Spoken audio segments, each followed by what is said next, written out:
Nós vimos duas coisas aqui, tá? Esse primeiro elemento é proporção, tá? E nessa primeira etapa, né, vai ser proporção e direção compositiva, que a gente vai ver agora. Também é um elemento visual. Faz parte da proporção esse esquema dos padrões, tá? Isso ajuda na hora de perceber, porque a proporção em si é besteira, mas na medida em que ela cria esses contextos que se espalham pelo todo da composição, ela tem importância em diversas composições, por isso que eu resolvi acrescentar essa reflexão inicial sobre o padrão. E o outro ponto seria a direção compositiva da linha, porque a linha é uma sucessão, é um ponto em movimento, é uma sucessão, né, de pontos que seguem, ela tende a ir para frente ou para trás, né, dependendo de onde você começa a fazer a leitura, e a gente viu até na aula passada, né, tem forças que atuam aqui, que são as forças de campo, que empurrei para cá, uma força menorzinha que empurra para lá, uma força um pouco maior que empurra para cá, uma força mais forte ainda que empurra para lá, são forças invisíveis que a gente vai ver na aula que vem, tá?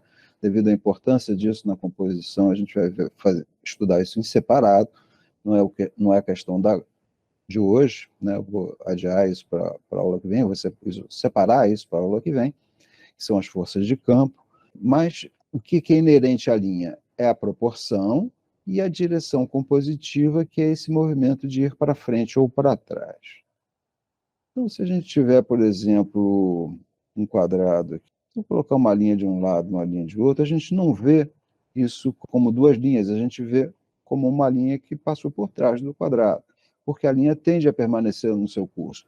Ou se eu boto uma linha aqui, falho ela e continuo para lá, ela não é vista como duas linhas separadas, e sim como uma linha que falhou, né? Então, a linha tende a permanecer no seu curso, tende a estabelecer o que a gente chama de direção compositiva, tá?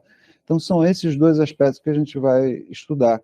Esse aqui já é um desenho do Rafael, que é um bom exemplo de direção compositiva, tá? O que ele está, o que é ideia plástica, né? O que ele cerca aqui enquanto ideia plástica? Ora, tem uma cabeça lá, ele dá uma costurada para cá, faz uma espécie de um S aqui. Esse S se repete aqui, e esse S se repete aqui. Então, a ideia plástica geral do quadro é essa costura, né? E esse de cá ainda dá uma rodada ali naquela roda, né? Tem uma roda aqui embaixo, né? Ele dá uma rodada, dá uma apoiada ali naquela estrutura circular. Mas o que perpassa a ideia plástica da composição, né, é esse S principal, aí tem uns contrarritmos, né? Aquela outra roda ali que dá a base do negócio, mas está tudo costurado em cima disso, que nada mais é do que direção compositiva, a tendência da linha permanecer no seu curso. E repetição desse recurso, não chega a criar um padrão, mas ele repete, né? Isso vem para cá, acabando criando um contexto interno ali para a forma da figura que ele está desenhando. Por exemplo, essa mão aqui, que tem umas formas mais horizontais, ela é exceção em, em, em relação ao contexto. A própria cabeça, né? O eixo dos olhos, né? O queixo, né? O queixo está participando ali, mas o eixo dos olhos também, né? Ele está mais inclinado, ele participa mais do jogo do que aquela estrutura da mão, tanto que ele vai deixar a mão clarinha, não vai dar ênfase, não vai dar peso visual ao desenho da mão, vai deixá-la meramente esboçada. Mas dá para ver um exemplo de direção compositiva e de encaminhamento assim da formação de um contexto padrão dentro da própria forma da figura. Aí vamos para o quadro. Olha, ele fez o desenho lá, ele fez o estudo dele, depois ele vai fazer a pintura, né? Ora, está na cara que é a mesma coisa, né? A ideia principal ali é esse movimento para cá, que se repete para lá, que vem para cá. Ele costurou ali, fechou aqui embaixo com esse pano amarelo. Tem a roda também, que dá uma espécie de um apoio, né? Mas ele segue a mesma ideia do desenho. Só que a mão, nesse caso aqui, é uma mão clara sobre um tecido azul, o que deu grande relevo e destaque à mão, né? Ela tem um peso visual que no desenho não tinha, porque não havia esse contraste nem de cor e nem de claro escuro, né? Na hora que ele vai na pintura lá, que ele começa a marcar mais, aí o que ele faz para apoiar essa mão? Ele bota a horizontal ali. A linha horizontal dele tem essa costura aqui, de um laguinho, né? Vem para cá também, né? Então tem esses Vs aqui, né? Que dialogam com aquele desenho lá. É sempre um jogo de repetição, tá, gente? O ritmo é repetição, é igual a batida de um tambor que o Otávio Paz estava falando lá. É o mesmo elemento que se repete, né? Então eu tenho um Vzinho aqui, mas eu tenho um Vzinho aqui também, eu tenho um Vzinho aqui. Isso vai criando um todo coeso, né? As coisas vão se repetindo, vão se espalhando pelo contexto, vão criando um todo, tá? Então, no caso do Rafael, ele está integrando o peso dessa mão com essas horizontais e essa daqui, tá? Porque aqui ele bota preto que não tem lá no desenho, né? Esse preto e esse preto daqui, assim, bem, um contraste bem mais marcante, né? Que vão dialogar, né, com essa horizontalidade da mão, encaixando essa mão mais no jogo do contexto. E é claro que tem os jogos de cor, que a gente vai ver mais à frente e tal, tem força de campo, a direção do olhar aqui para essa área de amarelo também é importante dentro dessa composição, né? Isso é que faz esse movimento geral, né? O movimento geral, isso eu até vou engrossar aqui um pouquinho a minha linha, é o que a gente chama das grandes linhas de composição. No todo é isso aqui, tá? Esse movimento é que seria a dinâmica principal ali, o eixo em cima do qual as coisas acontecem. Esse vem primeiro, né? É o exclusivo, é o que não se repete, é o que atravessa toda a composição, são as grandes linhas de composição. Aí, em seguida vem esse jogo de direções compositivas que ele vai costurando esses S's ali em cima, e aí vai complementando isso, achando outras linhas, outras relações, criando essa trama que cria esse todo coeso. Vamos permanecer aqui um pouco mais nessa época, né, nesse momento histórico. Ora, no todo, eu até botei isso na minha tese, vou puxar para cá para ilustrar para vocês também, que é sempre bom a parte teórica complementar, né? O item também foi professor da Bauhaus, ele era mais professor do que o Kandinsky e o Klee. O Kandinsky e o Klee são pintores, né? Mas deram aula na escola Bauhaus. O item não, o item era pintor também, mas era mais professor, né? Ele era focado ali. Então ele escreve esses textos aqui, o estudo das obras de arte, que ele faz análise das pinturas, e tem a teoria da cor dele, né? Que é muito importante para a gente vai ver quando estudar a cor.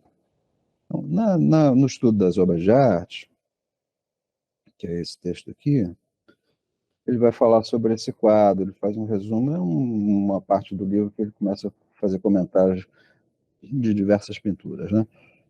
Beleza, ele vai dizer o seguinte: essa composição parece a princípio muito simples, porque é forte e convincente. Se observada mais de perto, vemos que se mostra inacessível à análise. Então ele diz que é simples, mas depois que é inacessível à análise, que é complicada, né? O autoconfiante e harmonioso espírito de Leonardo era capaz de controlar temas muito complicados. Todo grupo é construído sobre uma pirâmide. Isso é tradicional no Leonardo, fazer esse triângulozão aqui, essa pirâmide, né? Se montar tudo em cima de um triângulo. O pé esquerdo da Santa Ana, né? Que é a mãe da Virgem, né? É decisivo, esse pé aqui que ele está comentando, né? É decisivo. Ele se apresenta como um polo oposto à sua cabeça. Está a cabeça da Santana lá e o pé aqui, né? A reivindicação da forma em um polo tem o mesmo significado em termos de forma do que a lei das complementares em termos de cor. A forma polarizada estabelece um todo equilibrado, fechado em si mesmo. Então, ele está fazendo um comparativo com a tensão de complementares, né? Tensão de complementares são polos opostos de cor, né? Que se tensionam, né? E que criam um todo cromático fechado. Ele está indicando esse eixo aqui, né? Como importante. Acrescentou ali algo a mais. E aí ele faz, no livro, ele acrescenta esse esboçozinho aqui, tá? Então ele acrescentou, vamos voltar lá na nossa pintura mesmo, ele acrescentou algo a mais àquele esquema tradicional do Leonardo, né? Toda a pintura do Leonardo, boa parte dos clássicos ali, pelo menos em algum quadro, não um quadro ou outro, vão montar em cima de estruturas triangulares. Mas isso é bem objetivo, né? A gente reconhece com facilidade, até mesmo o leigo, né? É seguro indicar isso, essa atitude compositiva, mas como a gente viu nas aulas passadas, isso demandaria ali um esquema muito racional e muito pouco envolvente, né? Porque montei um triângulo lá, beleza, está equilibrado, era bem o gosto da época, né? O equilíbrio, estabilidade, era uma questão a sociedade daquela época valorizava, né? Cultuava esse tipo de solução. Então ele montava isso tudo, mas a composição não se resume a isso. Existem contrarritmos. Ele tem um sentido geral da composição, que é essa triangulação, mas existem contrarritmos que vão acontecendo ali dentro, né? Um, os principais são, né? Essa curva aqui do braço do Cristo, que se repete aqui no braço da Virgem, né? Da Maria, o olhar, esse lado todo da aresta está sendo ligado por forças do olhar, né? Da direção do olhar entre o Cristo e a Virgem, e a direção do olhar da Santana também ajudam nessa direção. O Cordeiro, né? Também vai nesse mesmo sentido. Então ele vai costurando, ele vai somando aquele triângulo inicial, achando contrarritmos ali dentro, em direção compositiva, né? Essa linha aqui tende a continuar e emendar ali, né? Aquela sombra que forma uma linha também entre a área de claro e escuro tende a continuar pelo braço da Virgem e subir até encontrar a cabeça da Santana. Essa linha de cá tende a emendar aqui com o ombro da Santana, vamos apagando, né? Essa linha de cá tende a fazer isso daqui também, além do braço vir para cá, né, fazer esse eixo, ela tende a ir. Aqui eu tenho uma seta, né, que aponta na direção daquela árvore até ela subir. Aquele escuro quer vir e se propagar até esse lado. Aqui eu tenho um ritmo proporcional, né, de horizontais, uma, duas, três, quatro, também pode ser lida ali a sombra marcada aqui nesse cantinho, né? Também pode ser lida nessa direção. Então, eu tenho um complexo de relações. Primeiro, ele tem um eixo principal, que seria essa triangulação, mas em cima desse eixo principal, ele vai encontrando diversos outros elementos, diversas outras ações. Outra questão que eu vou colocar, eu vou puxar isso mais no Botticelli, mas eu repito lá, vou chamar a atenção logo aqui, o que acontece com a linha, tá? Você vê essa linha de cá, da roupa, né? Ela tem um drapeado, ela meio que ela é serpenteada. Ela repete um pouquinho aquilo que acontece na manga e lá nas montanhas, né? Um zigue-zague, uma linha mais agitada, né? E esse tipo de linha, ela retém mais o olhar. Eu tenho uma linha aqui assim, eu tenho uma velocidade de leitura, o olhar escorrega por ela de maneira fluida. Se eu tenho uma linha assim mais quebrada, o olhar tem mais dificuldade de percorrê-la e a velocidade de leitura é menor. Então, uma linha assim é mais condutiva, ela deixa o olhar escorregar e quando a gente chega numa linha mais drapeada, ela tende a funcionar de maneira mais estável.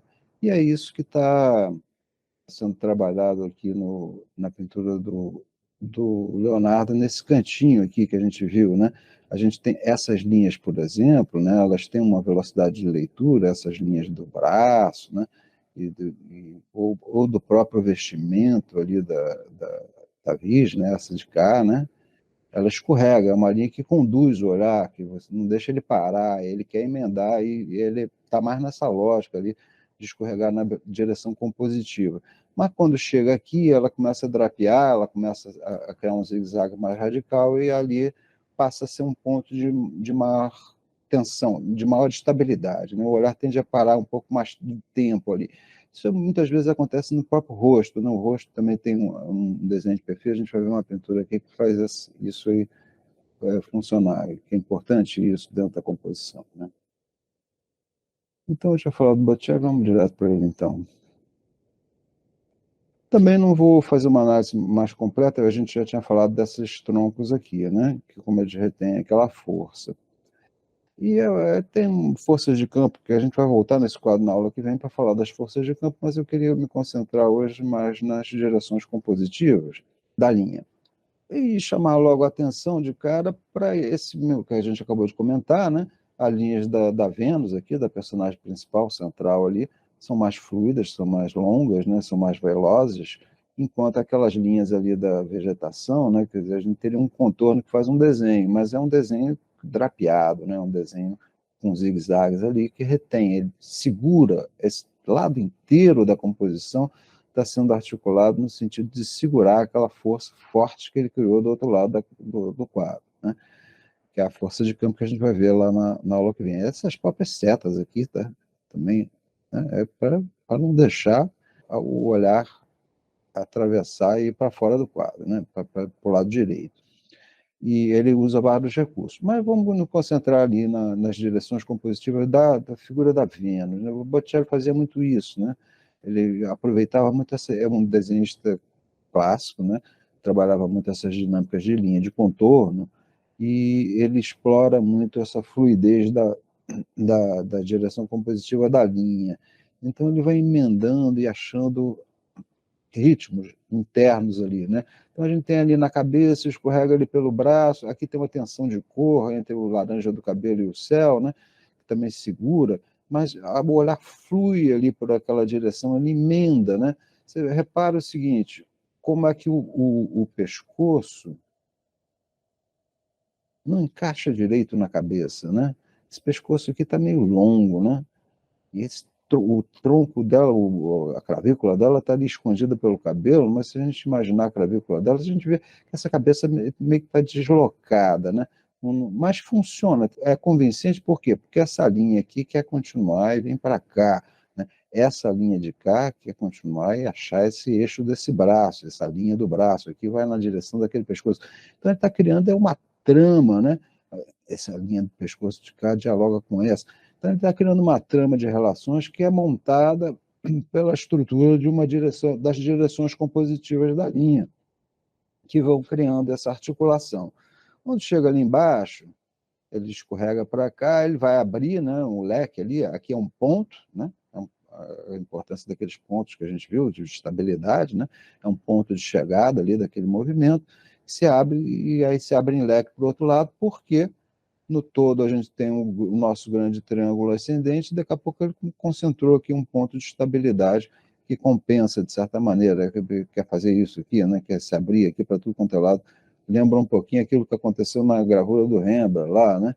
Ele faz um triângulo ascendente e daqui a pouco ele faz como se fosse um leque se abrindo ali da base, né? Que é um contrarritmo, né? Então, aquele que é um ponto, que é um ponto de estabilidade, esse ponto não está como deveria ser debaixo da cabeça, né? O eixo da cabeça está deslocado, isso também ajuda, é proporção, né? Quer dizer, desequilibrou a figura, ela cai na direção para cá, né? O movimento dela em si mesma, essa grande curva aqui, né? É um arco que aponta ela e ela é deslocada nessa direção. E tanto que o ponto de apoio dela está muito para fora, né? Aqui, se jogar uma vertical, está bem para fora do eixo da cabeça, o que seria o natural, né? Para dar mais equilíbrio à estrutura da figura. Esse é um outro Botticelli, tá? Na parte clássica a gente vai ver como é que ele brinca com o peso da linha. Mas o que eu queria chamar a atenção nesse momento, né, é essas direções aqui. Essa reta dialoga com essa de cá. Sempre que você for fazer um desenho, né, que você está montando uma área, tenta dar prosseguimento àquela linha para ver onde é que ela vai, né? Essa encaixa com o cá e vai achar o olho ali, né, em cima, né? Ela segue ali na direção desse olhar aqui, marcando ali um ponto de estabilidade. Aqui a gente tem aquela característica, aquela propriedade, a velocidade da linha retida ali pelo desenho do perfil, né? Essa linha aqui é muito mais dinâmica, muito mais rápida, ela quer fazer isso aqui lá para cima, né? Aqui tem um ponto e aqui tem um ponto. É um ponto de chegada que junta esses triângulos todos ali no mesmo local, né? Então tem um ponto aqui, tem um ponto aqui, que é o ponto de chegada. Esses triângulos de cima dialogam, né? Ele achou aqui uma gota, né? Dialogam com essa forma mais angulosa que ele achou aqui na roupa da personagem, mas a personagem toda também está costurando ali, essa de cá vai para lá para cima, mas se a gente pensar na curva, né, ela encaixa para cá, e essa de cá, ela se junta com aquela de lá, Então tem uma costura ali de ritmos dessas linhas que ele está explorando para a construção da figura, né, as direções compositivas. Isso é muito usado, inclusive, no modelo vivo, né, como um instrumento de auxílio para a construção do que você está vendo ali, do modelo. Né? Só que os grandes pintores, além de usar isso no sentido de instrumental, para ajudar na construção da pintura, do desenho, da figura, usavam isso também no sentido compositivo, como um instrumento de articulação ali de uma ação compositiva mais efetiva. Vou voltar aqui para comentar. Ora, a cabeça dessa Vênus aí, essa Vênus é uma representação do corpo feminino que é uma das mais sensuais e mais paradigmáticas ali da beleza do corpo feminino de todas as épocas. Né? Essa figura é muito consagrada, né? A elegância, né? A suavidade, a sensualidade está latente ali naquele desenho. Né? É a Vênus, é a deusa do amor, né? E é uma das representações mais belas ali da estrutura do corpo feminino. Entretanto, a cabeça está fora do lugar. Se a gente olhar esse braço aqui, está esticado, está esquisito. Isso parece uma batata doce, né? Parece uma forma. Não bate, não é natural. Ele não está copiando, não é a representação. E, entretanto, está tudo fora do lugar, na verdade. O ombro está fora do lugar, o pescoço está fora do lugar, tem coisas erradas no sentido anatômico da representação. Ora, não é que ele não soubesse fazer, ele sabia fazer, tanto que ele fazia outros quadros mais acertados. Mas aqui ele sacrificou a representação para criar uma dinâmica, para criar uma linha, um jogo abstrato e plástico que ele achou interessante. Essa sombra faz um contrarritmo ali, emenda para cá, aí aquela sombra faz um S para lá. Ele vai buscando encontrar ali, através dessa propriedade da linha, que é a direção compositiva, uma ideia plástica interessante. E isso foi abdicando de, pô, tá torto, vai ficar esticado, não tem problema, mas por que é convincente? Porque tem uma função, funciona plasticamente como uma forma de composição.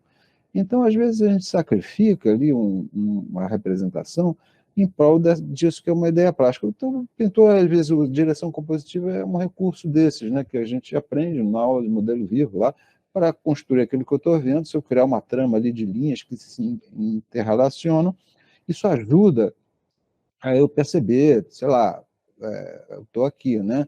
Então, eu vou lá botar o meu braço. Ora, se eu perceber que ele emenda com o pescoço, eu já sei que meu pescoço tem que estar ali, que meu braço tem que estar lá. Ora, isso que ajuda na representação, por outro lado, para os grandes pintores, acaba funcionando como um elemento ativo ali de criar uma trama compositiva no quadro. Beleza? Um bom exemplo disso, que é ali no início de carreira, um Tiziano, né?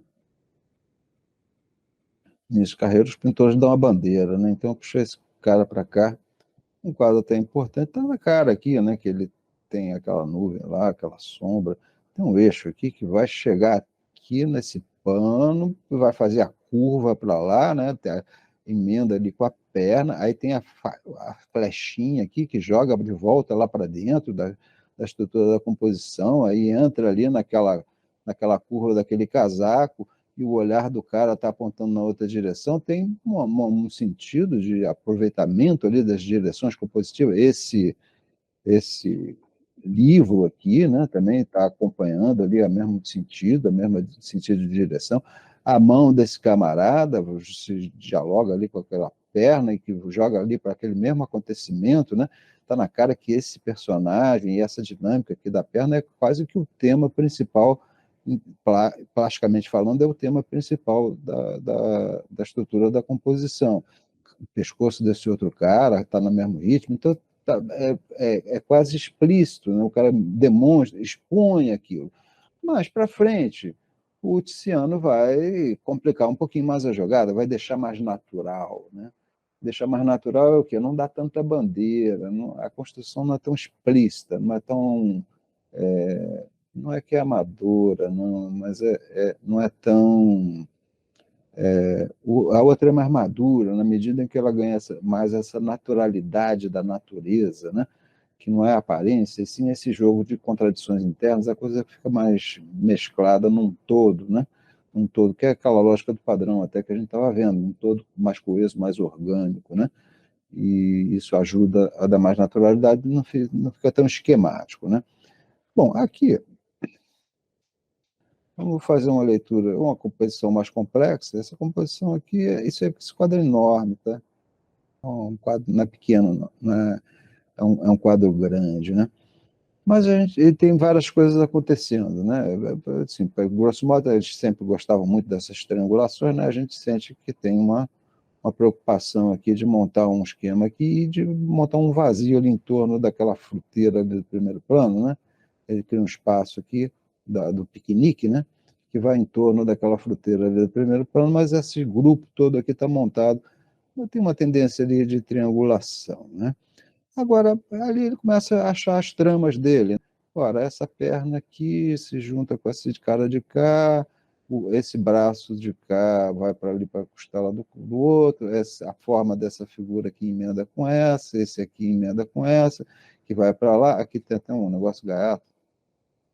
Esse camarada daqui, né? Tá bebendo um prato, tá com um prato ali, um copo ali na boca, né? E ele segura um violão aqui, né?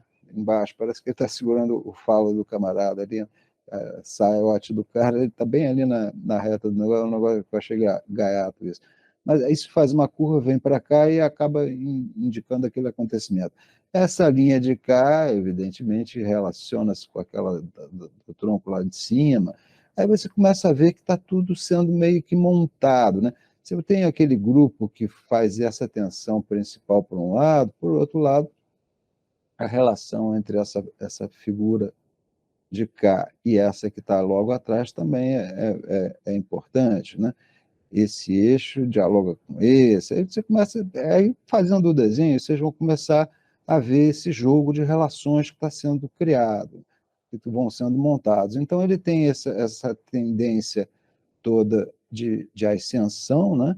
Dessa triangulação, e aí vai criar esses contrarritmos. É o burrico ali que escorrega para cá, o eixo desse camarada, essa perna que vem para cá para dentro, a perna dessa mulher. Aí ele começa. Eu acho uma composição meio complexa para fazer nesse esboçozinho nosso preliminar. Mas eu estou chamando a atenção logo mais para vocês perceberem que o Tiziano iniciante, ele expunha isso com mais clareza. E aqui a trama é tão complexa, né, que acaba ficando mais natural, ficando mais naquele ponto de ambiguidade. Será que o cara pensou nisso? Aí tem os jogos de cor, de tensão. O quadro, eu gosto de puxar ele, porque desse quadro para os nossos dias, nada foi inventado ou criado. Tem tudo, de tudo tem aqui um pouco. O que os pintores fizeram foi tirar determinados aspectos da linguagem da pintura para criar mais destaque, dar mais relevo a eles. O que acontece de maneira equilibrada nesse painel. Se você pensar, pô, tem linha direção compositiva, está cheio aí. Força de campo, tem também. Claro escuro em mancha? Tem. Claro escuro em áreas? Tem. Ritmo de cor? Tem. Azul, azul, azul, vermelho, vermelho, vermelho. Dinâmica de matiz? Tem. Ah, tem um laranja aqui que vai se transformando num tom mais amarelado, daqui a pouco vira um verde, daqui a pouco chega numa saturação. Ah, então tem dinâmica de saturação também. Então, todas as propriedades da linguagem da pintura estão sendo trabalhadas com criatividade nesse quadro. É um quadro meio que eu considero meio completo.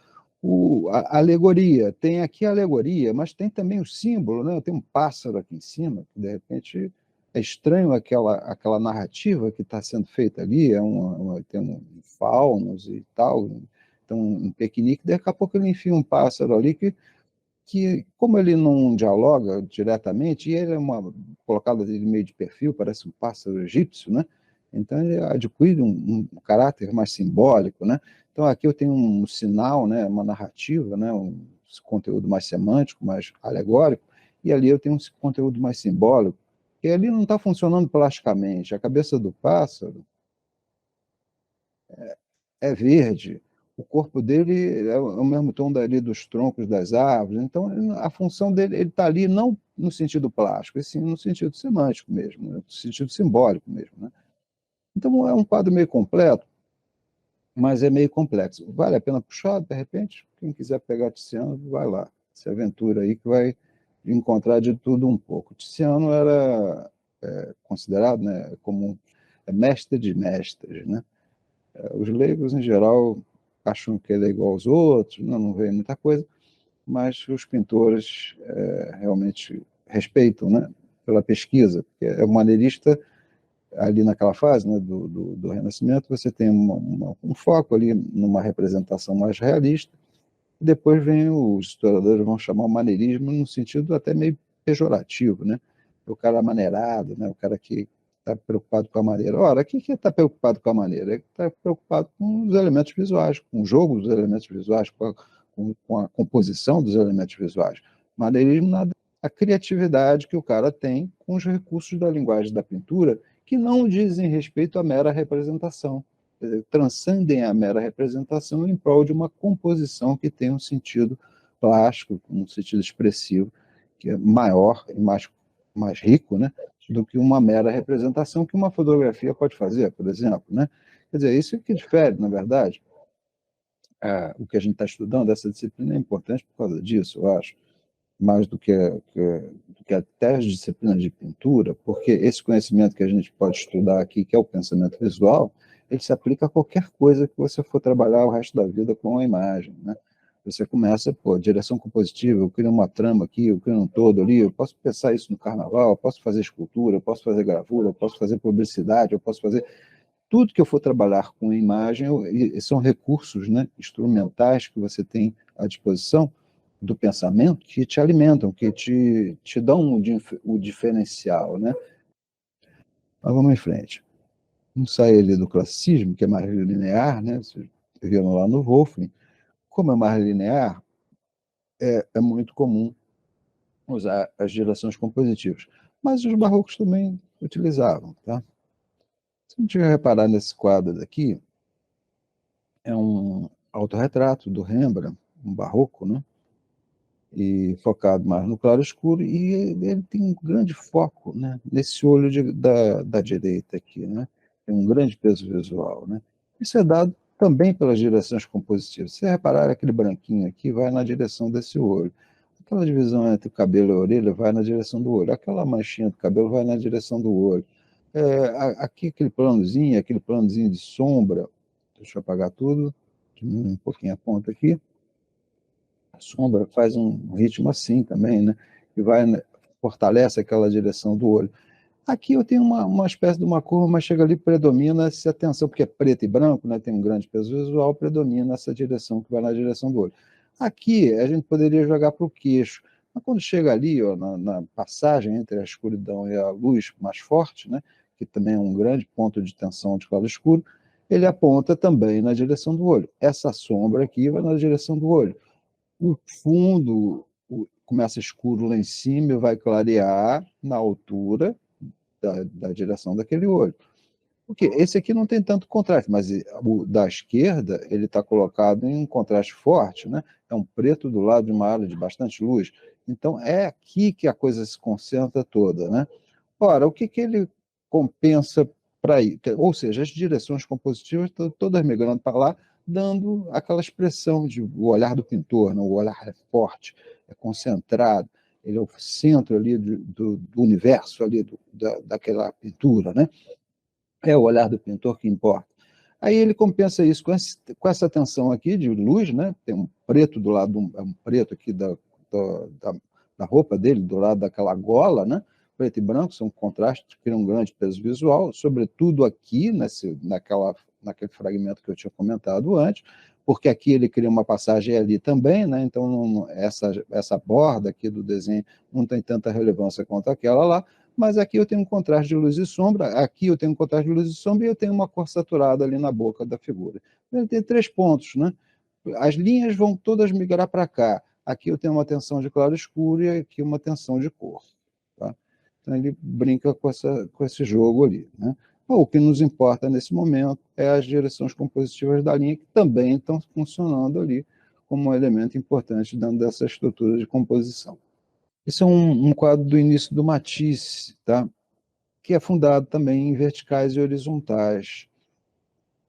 Aí, no meio dessa trama toda, ele cria uma exceção, né? Esse braço aqui, essa grande curva aqui, cria uma certa dinâmica aqui.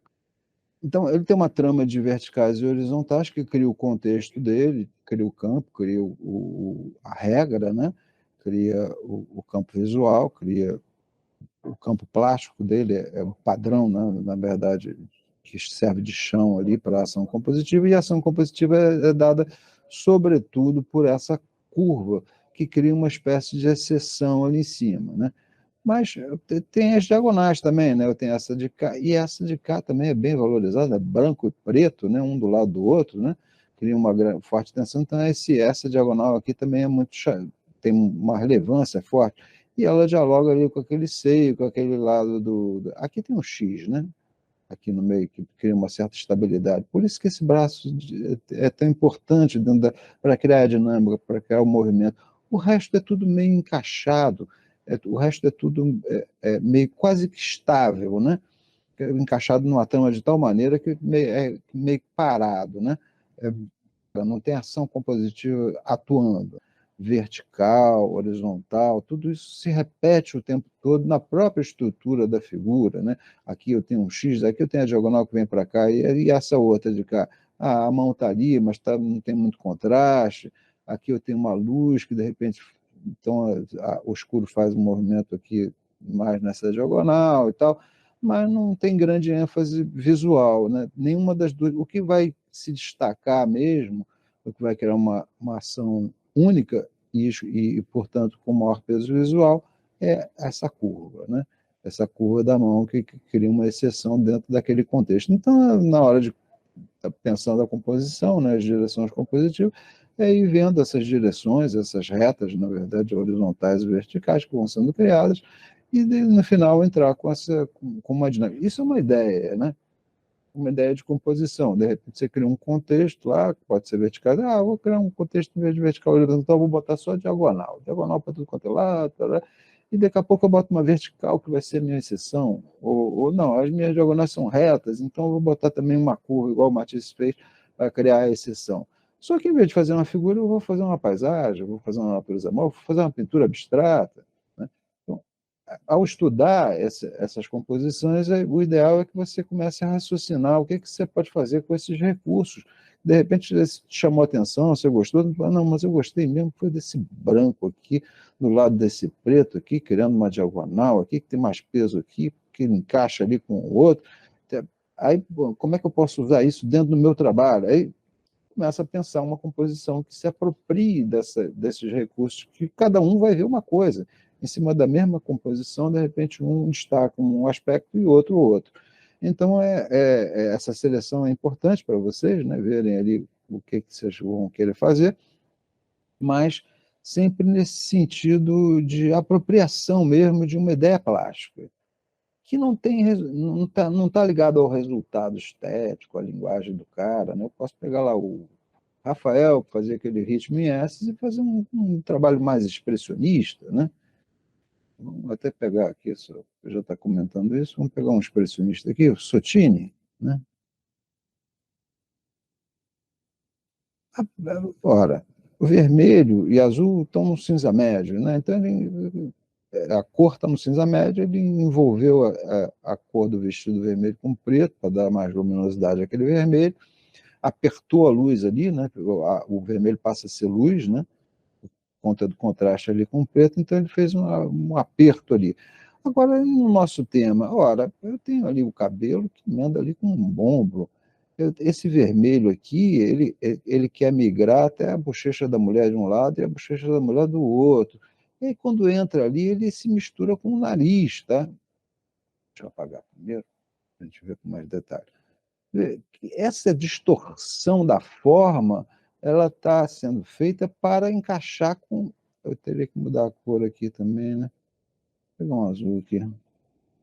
Essa distorção aqui da forma está sendo para encaixar com essa linha de cá, com esse vermelho de lá, né? Não é distorção pela distorção, porque é um expressionista e entorta tudo.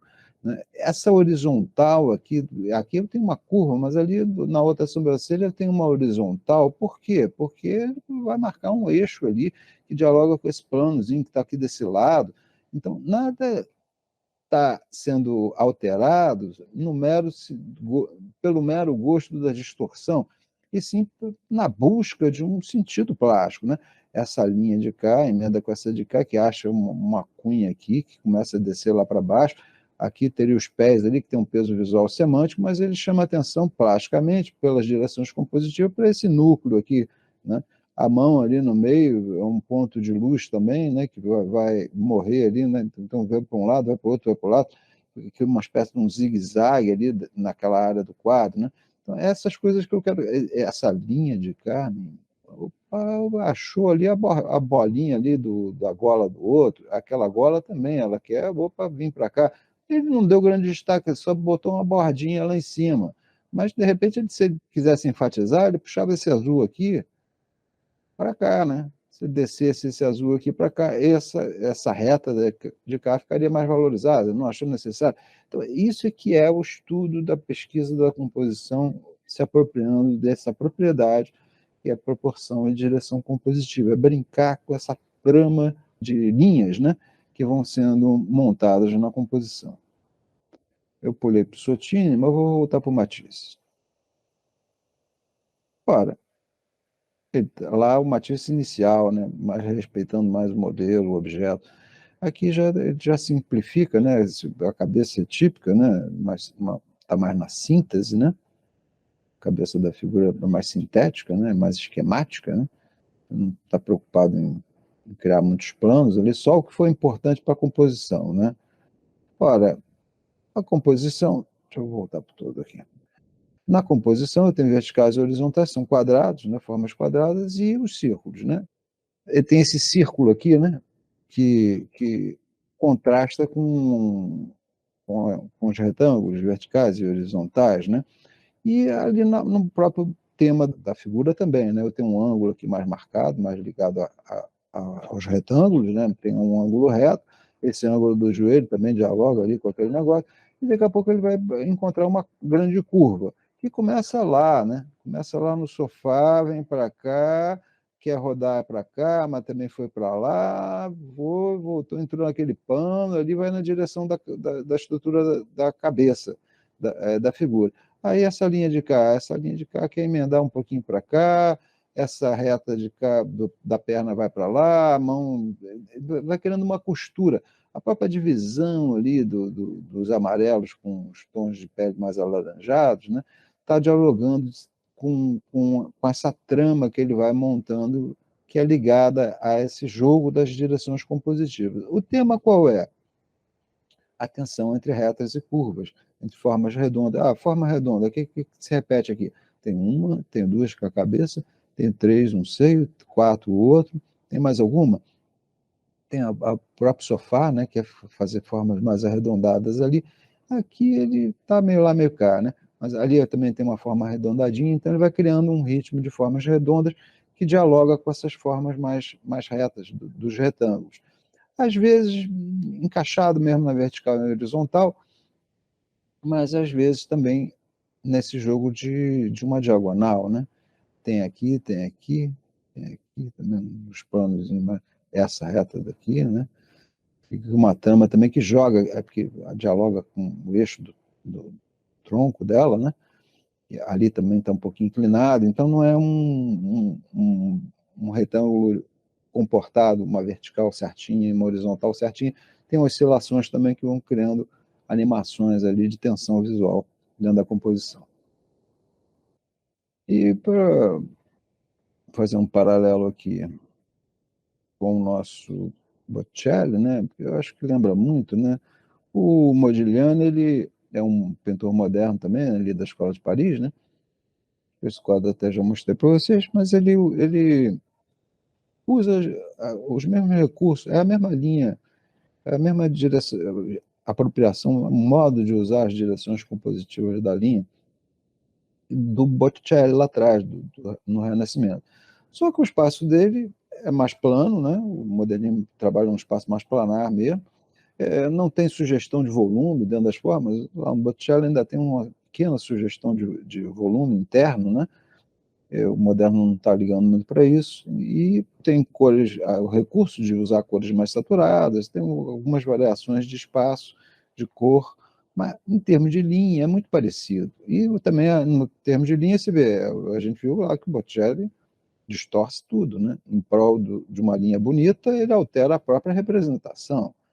É convincente a princípio, mas a rigor está tudo errado, né? Em termos de representação, de cópia do real, se afasta, né? O Modigliani, então, que é um moderno, não está nem aí para isso, mas ele tinha essa tendência, né, de fazer essas continuidades, né, entre as dinâmicas da linha. Então, um ombro, por exemplo, em vez de pensar o ombro enquanto objeto, tenta sempre continuar a linha dele. Ele vem para lá e vem para cá, tá? Fazia muito, igualzinho ao Botticelli, né? Se apropriando daquelas direções, né? O nariz do cara, pô, faz igual o Sutini, que é expressionista, o Modigliani não tem nada de expressionismo, é mais calmo, né? Mais linear mesmo, né? Mas essa linha de cá, quer emendar com essa de cá, da gola, né? Criar uma continuidade ali, e ela repete aquela linha pretinha ali do cabelo que vem lá de cima, né? Tem um diálogo ali, então ele vai procurando relações que são rítmicas, é repetição de um mesmo, uma mesma forma, uma mesma direção da linha, né? Um mesmo módulo que de repente se repete, cria um ritmo ali. Se você espalhar tudo, ele vira contexto, mas os pintores estão sempre procurando essas relações internas, né, que vão criar esse todo aí, que a gente chama da composição. Né? Então, eu tenho a cabeça lá em cima, que tem uma cor forte, eu tenho a mão aqui embaixo, que tem uma cor forte, e um contraste claro-escuro, porque tem um preto aqui, né? Ali também tem, né? Um preto e a cor, preto e a cor do rosto, o preto e a cor da mão. Né? Então, são dois pontos assim, que denotam uma certa verticalidade. Né? E tem essas tramas das direções compositivas. A gente pode ver essa curva aqui da saia dela, né? Tento fazer um bloco aqui que meio que se isolando, né? Eu tenho um núcleo aqui e um núcleo lá em cima, como se fossem separados, porque aquele branco do fundo emenda ali, né? Então isola uma área da outra. Agora, o que costura? É aquela gola cinza também, né? Como é que ele liga isso? Né? Ele tem umas dinâmicas internas, a composição a princípio é meio comportada, né? A figura vertical ali, com as mãos cruzadas no centro, tende a ser um pouco estável. Ele vai encontrando algumas dinâmicas internas ali e acaba criando essa diagonal aqui, né? Não só pelas dinâmicas internas, que já estão latentes ali, empurrando nesse sentido aqui da diagonal descendente, como também inclina o que está atrás ali da figura, alimentando e dando mais dinâmica a essa composição.